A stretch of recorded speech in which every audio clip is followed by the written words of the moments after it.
What's the real root cause of chronic fatigue that most people and even sometimes doctors miss?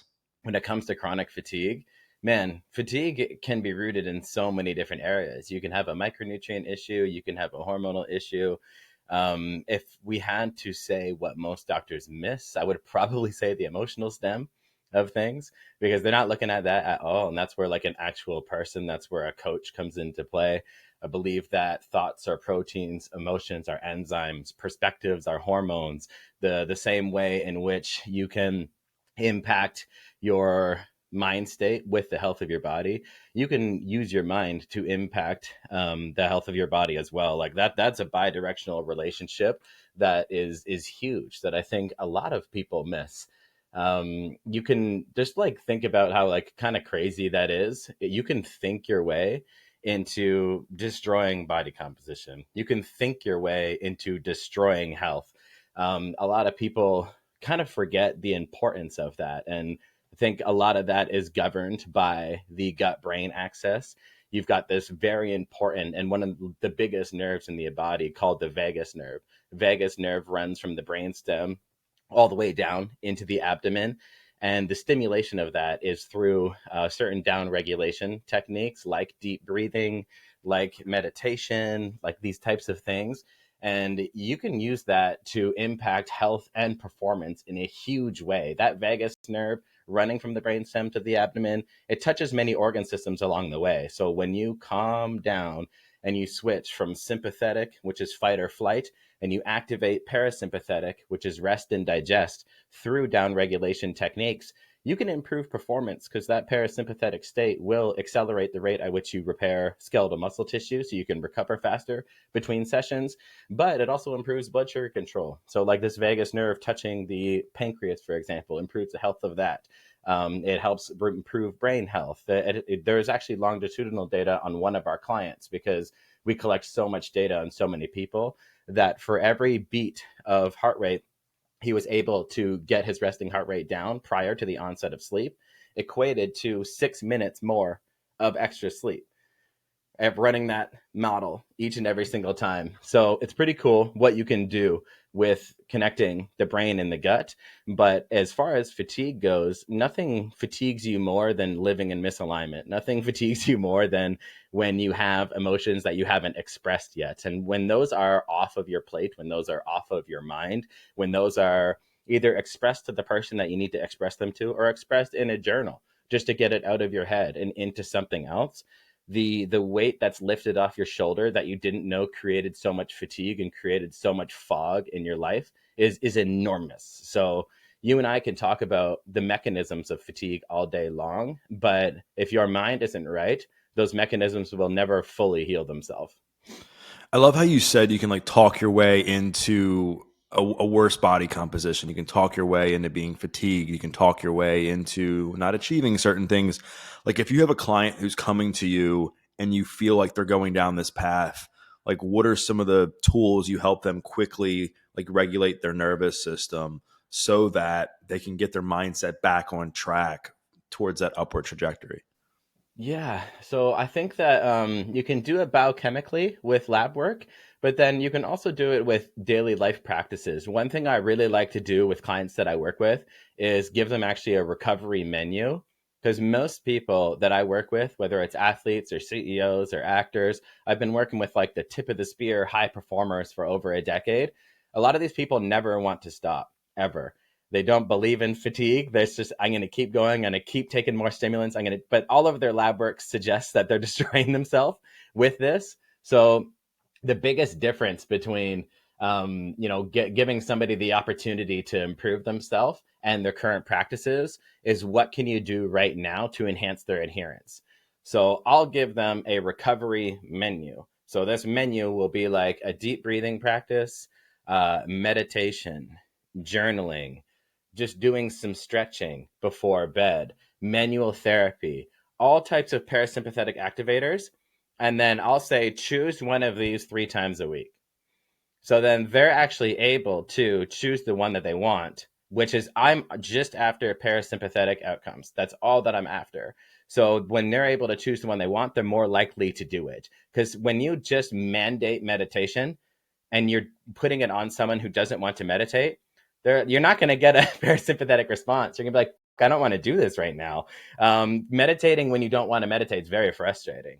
Journaling, if you're not a journaler, is frustrating. So give them a menu, allow them to dictate the path that they want to have to improve adherence. And that's kind of like the biggest first step that you can take towards behavior modification for changing somebody's mindset. Now, on the other end of things, you can look at lab work. Now, lab work, it's not going to impact the ceiling at which you can have a healthy mindset, but it can raise the floor at which you have a healthy mindset. And that's a real key component too, because if you have hormonal imbalances because of micronutrient insufficiencies, let's say zinc and magnesium are off, well, then kind of no matter how much you journal, you're never going to correct those micronutrient insufficiencies, which are impacting hormones, which are altering your ability to have a healthy mindset. So I'll look at blood, urine, saliva, stool. I will look at each of these within my practice, and anything that I can find that can raise the floor at which your mind performs, raise the floor at which your ability to have emotional resiliency is. That's a really key component too. So you'll find, okay, biochemically, I'm gonna raise the floor of their ability to have a good mindset and a resilient emotional state by looking at hormones, micronutrients, and all these things to kind of give the biochemistry a sense of balance, I guess you could say, by removing any kind of constraints that would hold you back from having a great mindset. But then also this lifestyle, this recovery menu, and that they're able to self-select the things that they're going to be most adherent to. You do those two things and you're off to a great start. And after that, more stuff will start to come out in the wash. They might tell you about something that's emotionally bothering them. And then that's kind of where I would probably be more prone to going towards journaling. I think journaling is probably one of the most underrated weapons in performance and health today. Talking about like recalibrating the mindset, I know when we last talked, you were a big fan of not hitting snooze on the alarm button because it just gets you off to a bad start. I know you're all about building momentum with these small habits. Are you still a fan of not hitting the snooze button? And if so, like why can that wreak havoc on people's day? I think it can wreak havoc on someone's day. I think honestly, if you're hitting the snooze button a lot, then you've created a life that you want to hit the snooze button on. That's not ideal. And I think that that is not something that you're going to fix overnight, but it is a signal that you need to fix something. Because if you're hitting snooze and you don't want to attack your day, well, then what is your day structured of? Is it structured of things that don't really fire you up? And if they don't really fire you up, then you should definitely not hit the snooze button because you should be getting up and changing your life so that you're living a life in accordance in a way that actually does fire you up. That's going to be difficult a lot in the beginning, but you need to kind of almost do a mental reset like that. The 60-second review at the end of the day is something that I really think is important. Like if you do hit the snooze button and then you are delayed 10 to 15 minutes, well, now you've had a really stressed out morning and now you're rushing to work. But because you had a stressed out morning and you had to rush to work, you had to get breakfast on the way to work. So now we're having, say, processed foods and we're spending money that we shouldn't spend. And then we're at work, and because we've had processed foods, our focus and our attention span is not where it should be.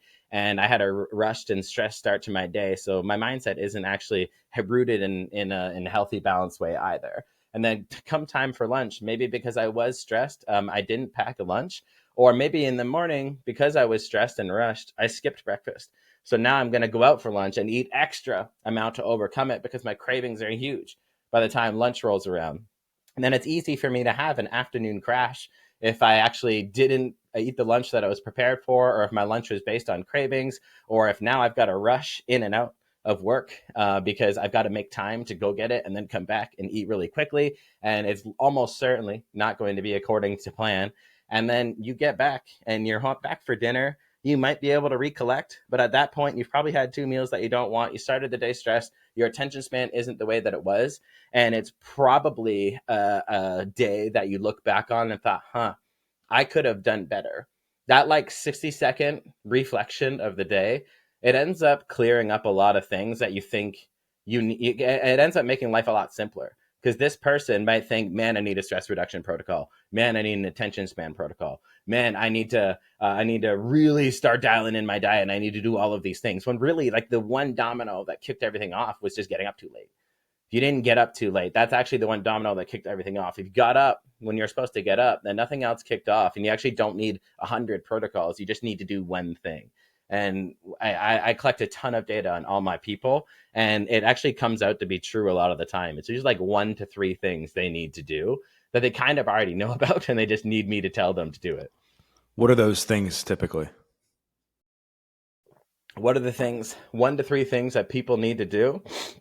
I would say set a goal that actually means something to you. I think almost always, if you're struggling to have adherence in your plan, it's because the goal isn't important enough to you to adhere to. People set really arbitrary goals, man. They're just, I want to be 6% body fat. I want to have six pack abs. I want to have energy. And it's not like anchored in anything. Energy for what? What do you want to do? Why do you want to have it? What is it anchored in?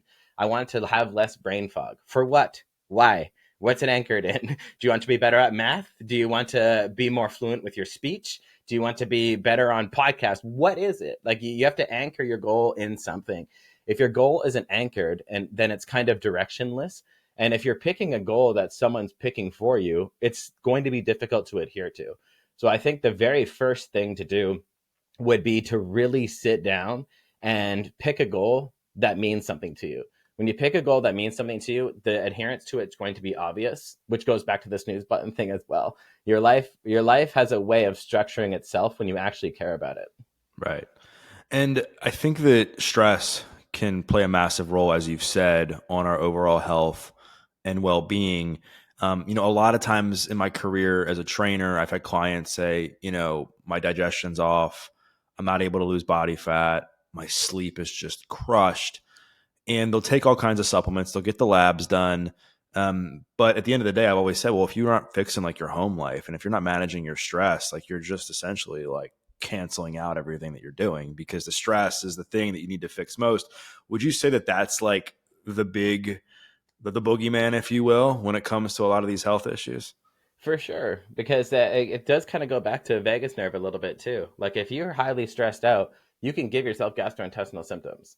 That will give you gastrointestinal symptoms no matter what. Like, if you're highly stressed, a lot of people, if they're going to a job interview or something like that, they'll probably go pee more times that day than they normally would have. They might go poo that day more times than they already would have. Like, stress is actually activating a lot of motility in the gut, and that's just one example. If you can literally give yourself ulcers with chronic stress. Your stomach can literally bleed because one thing that stress impacts is your stomach's ability to regulate hydrochloric acid. When you are highly stressed, hydrochloric acid production goes down. And this hydrochloric acid is really critical. It impacts a lot of areas of health that kind of go overlooked as well, because hydrochloric acid, it allows you to uptake important minerals like zinc and magnesium. Hydrochloric acid protects you from pathogens entering the body. There's a reason why the first thing that any food or particle enters after you swallow it is a giant bucket of acid. It's trying to kill off any pathogenic material that might be on your food before it enters the body and gets in a place where it could otherwise cause a problem. Hydrochloric acid is also critical for breaking down proteins into peptides and amino acids. And these proteins, they come into hormones. They are important for muscle. They are important for enzymes. Proteins are neurotransmitters. They're important for everything.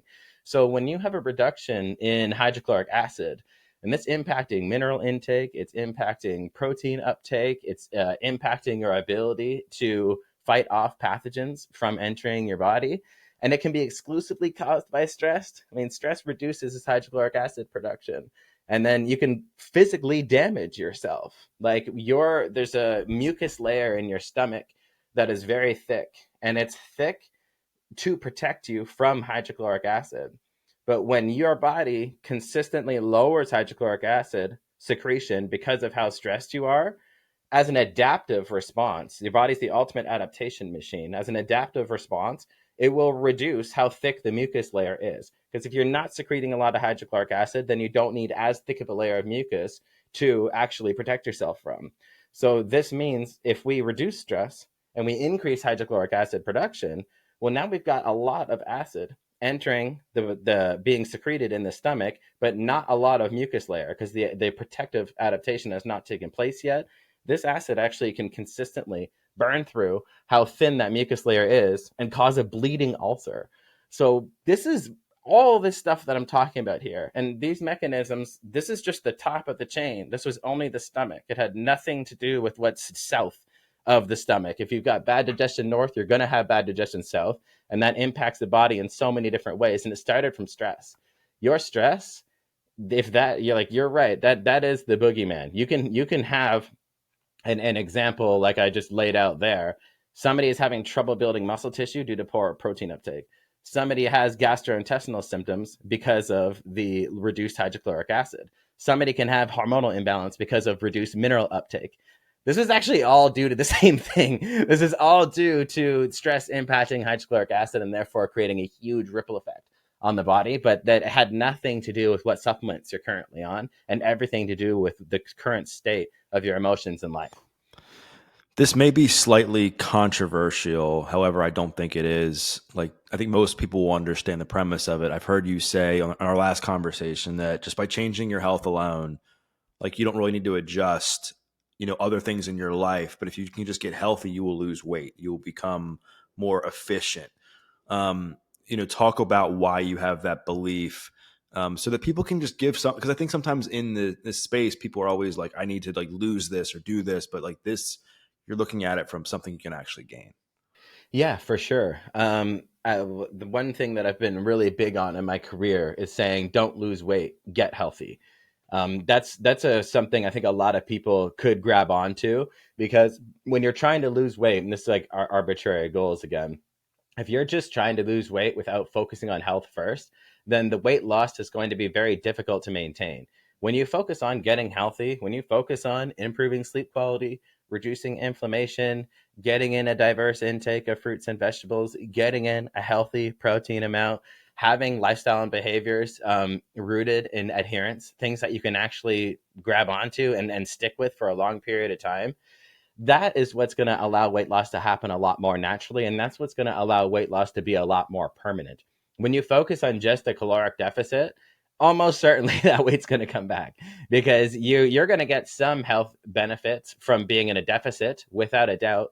Blood sugar is going to improve. There's a lot of things that actually improve alongside a deficit. But in my coaching experience, those things improve temporarily. If you do not focus on health along the way, and you only focus on the deficit, then you're going to have that weight back. Health is what allows you to maintain that lost weight. And health's also what allows you to realize what you thought you wanted with the weight loss. People, they say that they have a goal of weight loss, but when you have a goal of health, that's actually the life that you want to live. That's what's going to increase your daily energy. That's what's going to reduce your brain fog. That's what's going to improve your working memory. That's what's going to improve your performance. That's what's going to improve your perspective and balance and ability to look at situations as they are instead of react to them emotionally because all I've been focusing on is a deficit and I haven't been focusing on anything else.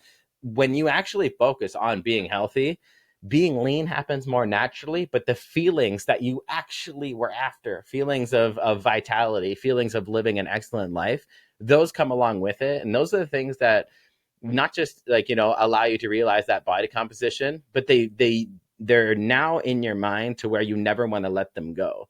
And that's a part of like keeping your results. It's not just about learning the behaviors and habituating meal prep to keep the results. It's about feeling what it's like to live in a healthy body and never wanting to go back. Yeah.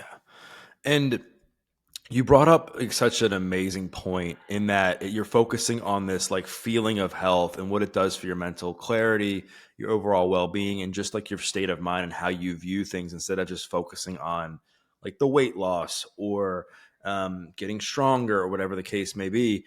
Um, that being said, I think a lot of times people they need to see some like wins when it comes to like health transformation. And I think sometimes it can be hard unless they're measuring it on things like a scale, skin calipers, or things that measure like what their body is actually doing.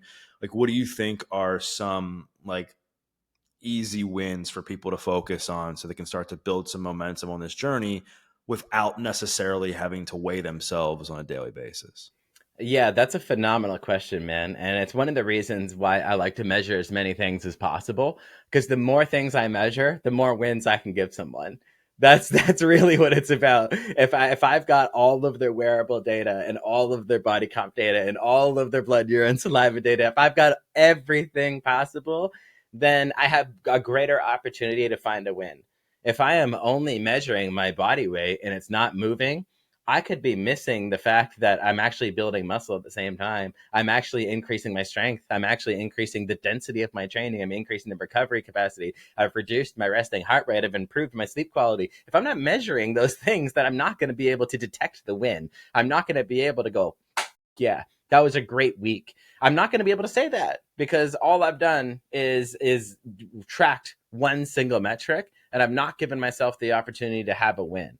One of the hardest times in someone's transformation journey is that one of the times you need the greatest amount of discipline in your transformation journey is the time it takes between starting and getting your first win. That distance when you between starting your journey and getting your first win, that's when it requires 100% discipline. Okay. And it's almost like a teeter totter. When before your first win, you're going to require 100% discipline because you've generated no momentum yet, and you might have to have 100% discipline for a while. And that's why in the beginning almost everybody drops off, because 100% discipline with no momentum is rough.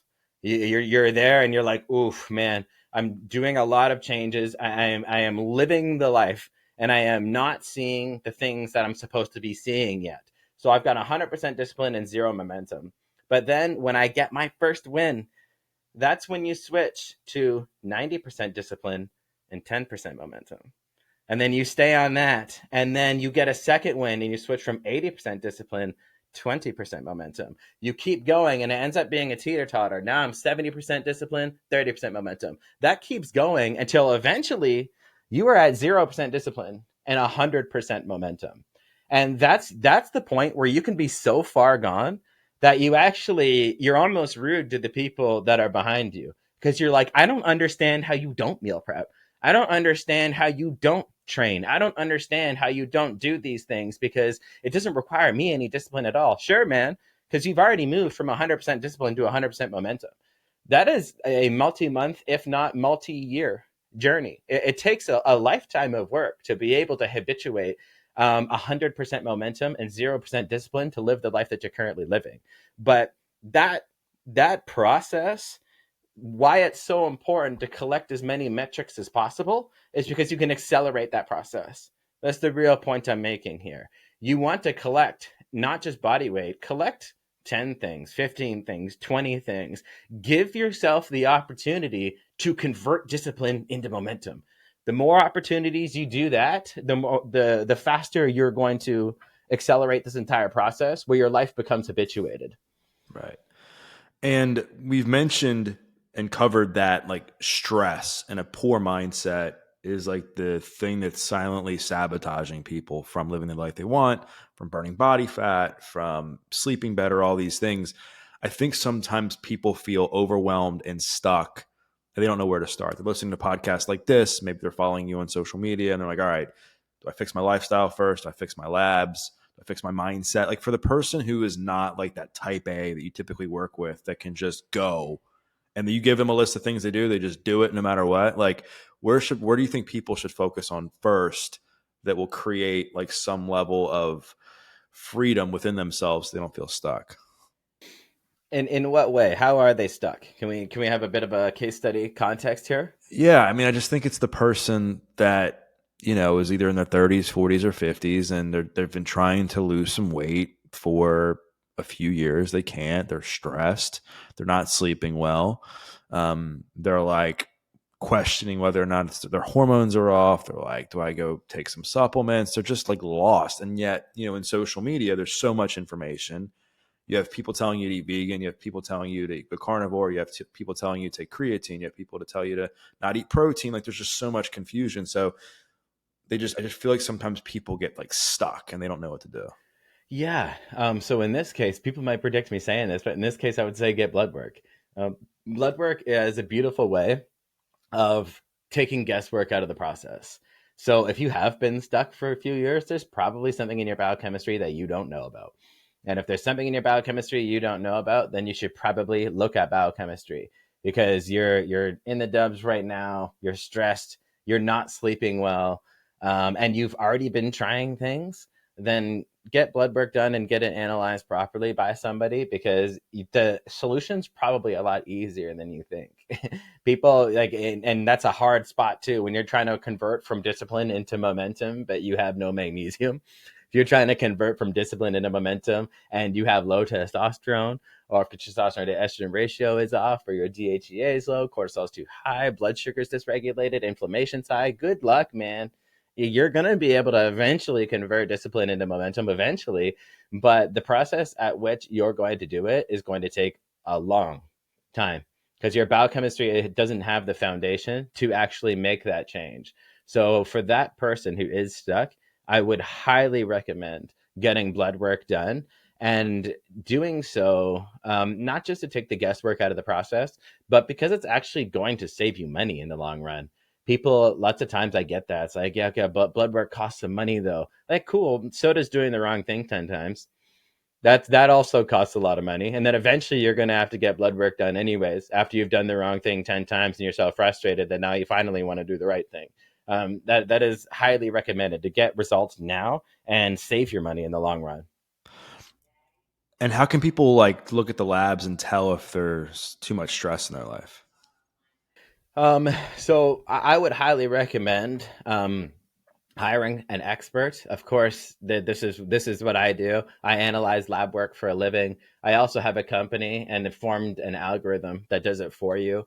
I've worked with the tip of the spear, high performance people for over 10 years, athletes in 15 different professional sports, CEOs. I've gotten Marvel superheroes ready for movies.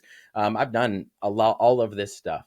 And when you do this for over a decade, you create a repeatable system that you know works, that is a data driven approach. So myself and a co-founder, Dr. Andy Galpin, we formed an algorithm at Vitality Blueprint, and this interprets your blood and generates a report. So it's a very self-serving recommendation, but it comes from a place of getting people results for the first time each and every single time. Now, if you do want to look at stress in your own blood work, and you do want to look at this yourself, you would look really at a cluster of biomarkers, and it would really look like glucose, HbA1c, cortisol, DHEA, and C-reactive protein. Those markers right there, those like five in a cluster, they would give you a good indication on what's happening in your current stress state. C-reactive protein representing inflammation in the body. This is acute systemic inflammation. This is something that can impact cognitive performance. It can create joint soreness, but it's rooted and can increase in response to psychological stress. There is also something. There's a ratio that you should be looking at, and that is cortisol to DHEA. Cortisol, it does a lot of important things. It's seen as a bad hormone, but it's not bad. Nothing your biology creates is inherently bad. Your body would never create something for the sole purpose of it destroying you. Things are only bad if they're chronically high or chronically low. Cortisol does a lot of good things, but it needs to be in a good ratio with DHEA, which is your resiliency to stress.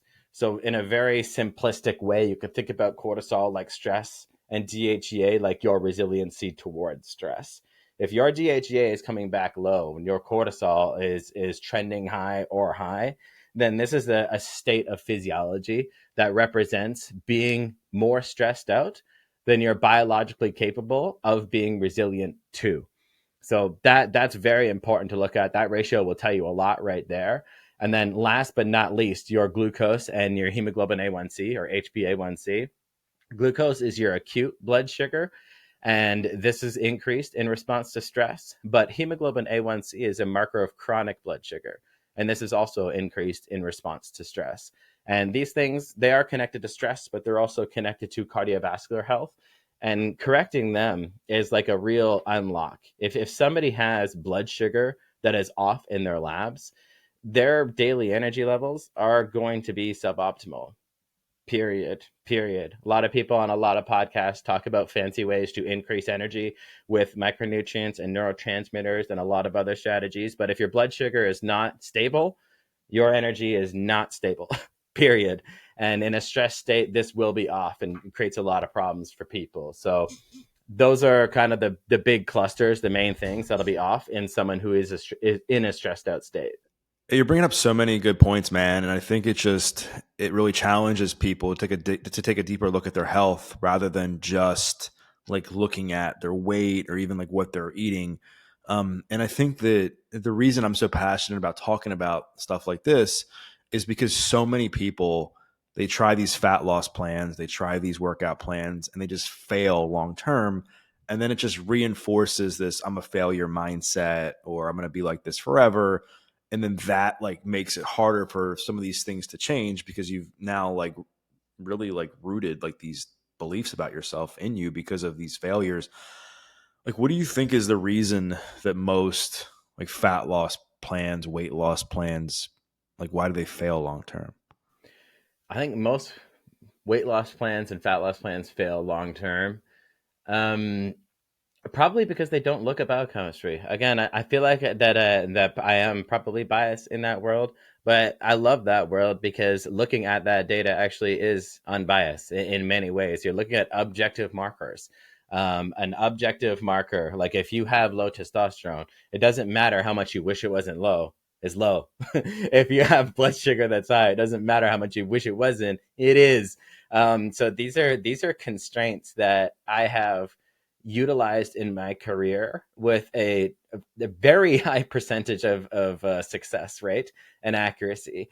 And that's because I've been put in really high pressure situations. Like I've worked with athletes who've won Super Bowls, like on my watch. There's a lot of coaches who work with someone and then kind of claim their accolades after that person's already accomplished it. But on my watch, I've had multiple Super Bowl winners, multiple UFC champions, a gold medalist, silver medalist. These are really high pressure situations, not just for the athlete, but for me. Like it's like when you get an athlete and they're working for a UFC title, and they've fought their whole freaking life, and then they finally get a shot at the world title, which will change everything for them. And you're doing the nutrition in the fight camp to maximize performance and maximize recovery. You're doing the weight cut protocol. You're doing all these things, man. Like nutrition and biochemistry is the foundation of performance. But everybody kind of forgets that, you somebody gets a huge right hand KO and wins the title. No one goes, "Oh man, holy shit, I wonder who made his meal plan." Yeah, nobody's doing that ever. But behind the scenes, God, if I don't get that person to make weight, like Michael Bisping, I had 2.5 weeks notice, and I had to bring him from about 208 to 185 in 2 weeks. Getting Sean O'Malley to 135.0 to KO Aljo in Boston to win the title. Like these situations are really high pressure. So in high pressure situations, I don't want to think, like I don't want to have to hope. I don't want to have to guess. I don't want to say it's a philosophy. I want to use an objective marker. Period. I want to use a point of data and then make a data driven decision so that I can have the highest percentage of accuracy on this decision and demonstrate that 10 times out of 10. That is a high pressure situation that is now turned into a data driven situation, which means even in the most emotional moments for myself and for my athletes, we can look at the data and we can make a data driven decision. Okay. So when you ask me, hey, why do a lot of plans fail in modern times? Because people still in 2025 operate on philosophies. They just like, hey, I ate raw liver, so you guys should all do it. Right, that happened real recently, and people did it, man. That like a lot of people hopped on this kind of just whatever you want to hop. There are charismatic people in every generation and in every nook and cranny in the industry, and they capture people with a philosophy that's not data driven. And these people will place 100% of their audience on this approach, and just because 20% of them, their biology responded well to it, they'll use those testimonials, they'll use those case studies, they'll tell those stories, they'll say, and that is what's promoted to everybody everywhere. And what's not promoted is all the times it didn't work. Because a square was applied to a circle, a philosophy was applied to a biology that didn't give a. If everybody started with actually looking at their own biology, not what I'm saying, not any cool quotes that you've pulled from me, look at your own biology. That is going to give you the actual constraint. Your constraint wasn't eating raw liver. Your constraint was this thing over here. Your constraint wasn't, you get the idea. When you stop following a philosophy and start following your own physiology, that's what's going to get you results now and in the long term. When it comes to fat loss, I think my audience is interested in that and has been. You talked about getting fighters ready for camp, and I don't want to promote doing anything like unhealthy for people that aren't training for something like that. But like, let's say like after they've gotten their labs done, they're learning about their biochemistry. Is there any like hacks nutrition wise that you use with the fighters who are trying to cut weight that you think could be applied to the everyday person? Well, cutting weight is different than losing fat. Those are very right. For fat loss. Yeah, for fat loss. Yeah. Okay. For fat loss, we are really just looking at the constraints of physiology once again. So, because you are only going to burn fat to the degree that your foundation is capable of it. What do we do? What do we say burning fat, but what is it actually? It's oxidative. It's beta oxidation. Key emphasis on oxa. You're going to require oxygen at the mitochondria in order to convert fat into energy.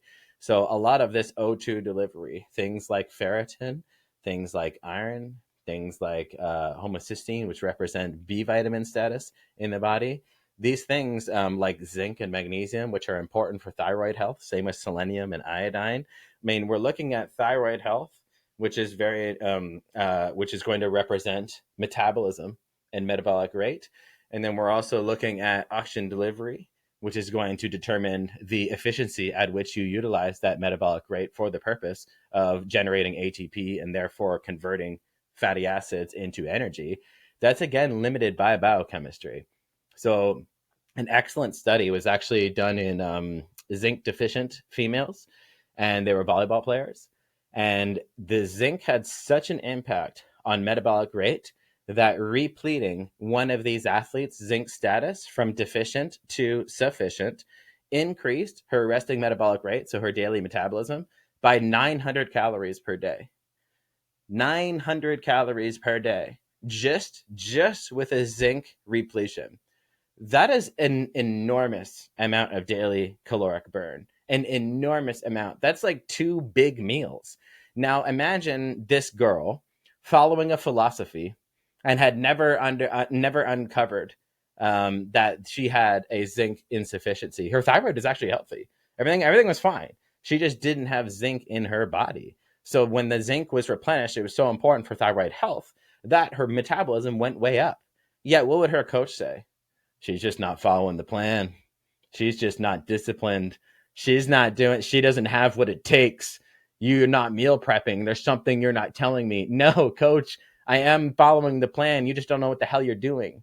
So that like biochemical foundation for fat loss, I would actually say that is like the most important thing anybody could ever look at for dropping body fat, because one of the most painful things in the world is following a diet you're not getting results from. Like, do you know how low that girl would have had to bring her calories to lose fat when her metabolism was 900 calories per day lower than it should have been? She would have been like truly eating like a rabbit. Like just some leaves, you get 2 spinach leaves for breakfast, and then you get 1 kale for lunch, and then fast for the rest of the day. Like her diet would have been The worst, most painful diet. It would have given her no fuel for her training. It would have given her no fuel for her sport. Like, let's not forget the thyroid. The thyroid hormones are kind of cool because they're one of the things where every single cell in the body has a receptor for thyroid. Every single cell in the body has a receptor for thyroid hormone, and that's why when someone's hypothyroid, the symptoms are like brain fog, low energy, low gut motility. It's all over the place, and that's because your metabolism impacts everything. The rate at which your body is metabolically active literally affects everything.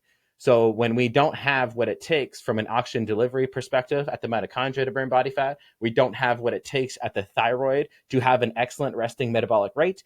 We don't have what it takes to have healthy hormones. Gosh, I would check those boxes 10 times out of 10, because the way in which the question was phrased for me here is like, what's the best hack you can do? No hacks are going to work if your biochemistry is not in check. They won't. And your diet will actually be easier if you're biochemically supported for that caloric deficit and biochemically supported for performance. Right. And I think that one of the things that people get wrong is sleep. And we've talked about the importance of sleep. I think in our prior conversation, it's been talked about extensively throughout the health and wellness space for a long time. What's your protocol these days for yourself for maximizing sleep? I mean, I see you getting up at early hours of the morning and walking your dog and doing stuff. Like, how do you maximize that sleep quality every night? Sleep quality, I mean, candidly, that will come and go with me with my entrepreneur life. that will come and go. But when it is maximized, and when I am working with clients on that, down regulation prior to bedtime is something that's super critical. Now, I do want to recommend a company called Absolute Rest. They are the best sleep company in the world, period. They are doing some extremely innovative work in the world of sleep and sleep performance, and they deserve a shout out. They're awesome. And that's who I use for my high performance clientele as well. But for the purpose of this podcast, I think napping is something that is super underrated. It's been associated with higher brain volumes. It's associated with better recovery and better cognitive performance. The key timing for a nap is 12 hours after the midpoint of your sleep cycle. So if somebody slept 8 hours and they slept from 10 to 6, that 8 hours, the midpoint of your sleep cycle would be 2 a.m. because that's 4 hours in, right? You slept 8, so 4 hours is the midpoint of your sleep cycle. You should nap 12 hours after the midpoint of your sleep cycle. So if the midpoint was 2 a.m., your nap should be 2 p.m. Okay, that's really maximizing nap, and really less is better. You don't want to be napping for a long time. You can, but it impacts circadian rhythm and circadian readiness quite a bit. So less than 20 minutes is ideal. So if you can nap 20 minutes, 12 hours from the midpoint of your sleep cycle, where there actually is a natural circadian low, that's why I'm recommending it 12 hours after that midpoint. That's where people run into their like quote afternoon drop, like that little bit of a slump. That's when you can nap most effectively. So I think naps, if you can, are something that is excellent. Besides that, I think journaling and gratitude journaling is huge. That is one of the greater discoveries I've come across in 2025. Is as much biochemistry as I discuss. When you are able to put your thoughts and emotions into a journal, and with effective prompting, you're not just writing aimlessly at the end of the day. These things like this actually impact your sleep way more than melatonin ever will. What are some of the prompts you use for journaling? Um, I would recommend actually using something like ChatGPT. So you can, for the listeners here, I'd recommend exploring and having a protocol built to you by whatever AI that you use. So for example, ChatGPT, give me 30 days of journal prompts to overcome, and then you point out your specific personal reason. It might be a relationship problem. It might be a problem with your parents. It might be a problem with your coach. It might be a problem with yourself. It might be whatever it's going to be. Input that, and you'll be shocked and amazed at the discoveries that you have. And you can actually take this to the next level and have a dialogue with it. So something that I've done in the past to myself, and something that I've recommended clients do as well, is what I call interactive journaling. So let's say, and you can use this for performance as well. Say, ChatGPT, give me 30 days of journal prompts to have a better attention span, to improve my inhibition control, to stop looking at my phone. Like this can go on forever, and it's wildly powerful when you create change from the inside out instead of from the outside in, right? Like, here's my phone. Okay, I can put this thing on lock so that I can't access it, or I can become someone who doesn't pick up their phone. Okay, those are two really different things. You don't need to always force change from the outside in if you can create it from the inside out. And I am firm believer in that journaling is something that's huge for that. And to go back, interactive journaling is very important. So let's say that I did a 30-day prompt to get off my phone, and then a prompt was provided for me for the day, and then I would fill out my journal and I would input that into ChatGPT, and then ChatGPT would actually begin a dialogue with me based on my prompt. It can point out the things that are good. It can point out the inconsistencies I have. It can point out the times where I'm full of shit and I actually need to look at something. It's like, based on your previous journaling, I actually don't think that this is the case. And I actually think that you need to have more self-awareness about this. And so you're inputting your own journal into it. It's calling you out on things. It's also giving you wins where you didn't think you had wins. You might have a blue day, you might have a bad day, and it's actually pointing out things that you forgot are actually doing well. You created more change than you have. And then you can actually, based on its answers to you on that entry, you can answer back, and then it can answer you. And you're all of a sudden, you're having a deeply personal conversation with this thing. And it's way more comfortable for a lot of people, myself as one, way more comfortable than talking about it with someone else, way more comfortable than a therapist, even for a lot of people, or at least it's a gateway start to, like, I might do this before the therapist or whatever it's going to be. I think it's very important. And you can even put this on voice mode. Like, I can actually do interactive journaling and then walk around my house. I might be doing the dishes or meal prepping or something and having a super deeply personal conversation on voice mode with this thing about my journal entry, and we're going back and forth on it. So if you can do that, you're going to uncover and eliminate a lot of things you never knew you were holding on to. And then you'll be amazed at what that all of a sudden does to your aura sleep score. That's wild. Well, and I think that the thing that doesn't get talked about is, I think when people hear things like journaling can help with fat loss or journaling can help with improving your sleep, they're looking for like one to one, like direct, like show me how it's direct, but it's all indirect. It's like if you journal and you clear up your stress and you clear up your mental stuff and you sleep better, you're going to make better decisions throughout the day and you're going to burn more body fat. Like that's what I think people, I think sometimes when they hear that, they're like, well, wait, how would journaling help with fat loss? And it's like, well, I mean, if you're not in a good state of mind, you're going to eat like crap. Right. And if you're not in a good state of mind, then you don't have self respect. And if you don't have self respect, then you're not going to give yourself the daily habits that you otherwise would have. Because why would you do all these things if you don't have a lot of self respect?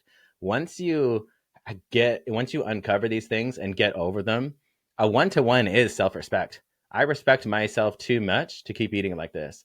I respect myself too much to keep taking these drugs. I respect myself too much to keep drinking like this. I respect myself too much to keep skipping workouts. I respect myself too much to stop avoiding the tough conversations that I need to have in my life. I respect myself too much to stop setting goals and not accomplishing them. Like that, you can set, again, being practical, you guys. I'm a coach. I'm not a therapist. So I'll say, okay, give me 30 days of journal prompts to have more self-respect. Give me 30 days of journal prompts to increase my confidence. And then that's a program, you guys. I'm not talking about an idea. I'm not talking about whatever kumbaya stuff. This is literally a program that's in your plan that takes care of the emotional side of things, that help you accelerate the physical side of things in a way that you never thought before. And you guys know how much data I collect. This stuff improves your blood work. Okay, thoughts are proteins, emotions are enzymes, perspectives are hormones. This will change your physiology from the inside out because it changes your behavior and the way you view yourself from the inside out. Right. What's your go-to workout routine for yourself these days? I'm a meathead through and through. Proud of it too. Hypertrophy, man. Hypertrophy and pump work. I actually have programs designed for me from a guy named Brian Cron. He's the man. As much as I know about training and nutrition and all this stuff, one of the most important things in transformation is having accountability from someone that you respect. That's one of the most important things in coaching. Even if you know what you're doing, you should be accountable to someone, and that person you should really respect. And that's Brian Cron for me. And I basically just tell him, "Hey, man, keep rolling on bodybuilding stuff. Keep rolling. We're gonna do hypertrophy and strength, and we're gonna do it in a joint friendly way because I'm old and beaten up now." So is it like bro split? Yeah, it's like right now it's push pull legs 6 days a week. Shorter workouts because I've got a lot of work to do and a lot of family stuff to do. So I'll train for like 30, 45 minutes. And when you do that properly, that is truly all you need. But that's where I'm at right now. But I'll go through muscle group splits, push pull legs, even isolated true bro splits. I think that bro splits are actually pretty key. The one time I actually like a true bro split is when you're at the end of a diet. So you are actually already respectably lean. When you are respectably lean to where you are at a low single digit body fat percentage, at that point, you're not going to build any more muscle. The point is actually to maintain muscle. And when you have on your routine day one chest, day two legs, day three arms, day four shoulders, day five back, it's actually when you're at the end of the thing and you know that you're not going to build any muscle anymore, the entire game is staying fired up. And when I am on low calories, I'm like, oh man, this is tough. And then I look at my schedule and I only have shoulders to hit today. It's like, okay, I can fire myself up enough to hit delts. That's okay. Yeah, like you get there, and that's actually like the main tool that I like. I don't ever use isolated muscle workouts in maintenance or in hypercalorism, but in hypocalorism, when the only goal is to maintain muscle, then the only goal is getting to the gym and getting fired up. And I'm never going to skip a workout if I just have one muscle group to hit that day. And lots of times what happens is I'll like, okay, I'm there for shoulders, easy, easy. I can get that done. And then I get there and I start feeling great. And then I might even add triceps to it. I might even add core to it. I might add something else to it. But getting the inertia of getting to the gym is the main goal at that time. So I'll use those bro splits deep into hypocalorism, but besides that, yeah, it's usually like upper lower, or push pull leg, push pull leg. But there's nothing better than an arm pump on arm day. Absolutely not. There's nothing better. There's nothing better, and I'm very proud of the arm pumps too. I'll combine arm pump with other stuff too, because I think that arms are basically like a day off for the nervous system. This is just from me when I'm coaching other people. I think arms are basically like a day off from the nervous system, meaning it's like penalty free volume. I'm not accumulating this systemic fatigue from curls and tricep extensions. Right. So one thing I'll do a lot is actually incorporate mobility and core work in between sets. So if I'm doing reverse easy bar curl, I might actually do some hanging leg raises with it. And then if I'm doing dumbbell neutral grips, tricep extensions, I might also incorporate doing deep lunges for hip mobility. So I'll actually almost always do trisets with it. So arm exercise, core, mobility, because basically all three of those are penalty free volume. And then I'm able to incorporate things that I'm probably going to skip on my other days, like core and mobility. I'm able to kind of build it into the arm day in a penalty free way. Well, Dan, this has been awesome. Appreciate you coming back on the show. Loved our convo. I really appreciate your wisdom, man. Thank you, brother. Awesome. It's awesome coming back here. Yeah, man. I'd love to have you back again sometime in the future. And thanks for all that you do, man. It's awesome. Thank you, brother.